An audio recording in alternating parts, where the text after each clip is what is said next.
Portuguese ভাষায় কনজুগেটিং two be verb দু ধরনের। একটি হচ্ছে ভার্বো ইস্তার, আর একটি হচ্ছে ভার্বো সের। তো আজকে আমার ভিডিও বানানোর মূল উদ্দেশ্য হচ্ছে এই কনজুগেটিং ভার্ব কোনগুলো সেগুলো জানবো, আর এটার ব্যবহার কিভাবে করতে হয় সেগুলো জেনে নেব। চলুন প্রথমেই জেনে নেই সের ভার্বটি কোন কোন ক্ষেত্রে ব্যবহৃত হয়।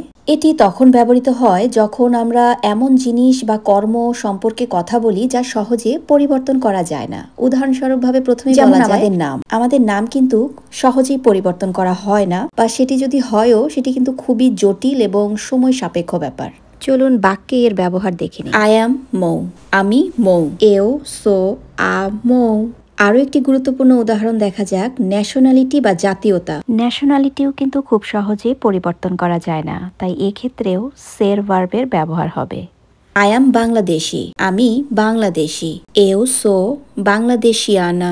এছাড়া আরও যে সকল ক্ষেত্রে সেরের ব্যবহার হয়, যেমন অরিজিন, প্রফেশনস, ম্যারিটাল স্ট্যাটাস বা সেক্স, এ ধরনের ক্ষেত্রগুলোতে কিন্তু সের ভার্বের ব্যবহার হবে। চলুন এবার কনজুগেশন সের ভার্বগুলো জেনে নেই। এও so, tu és, ela, você. É, nós somos, elas são, vocês são,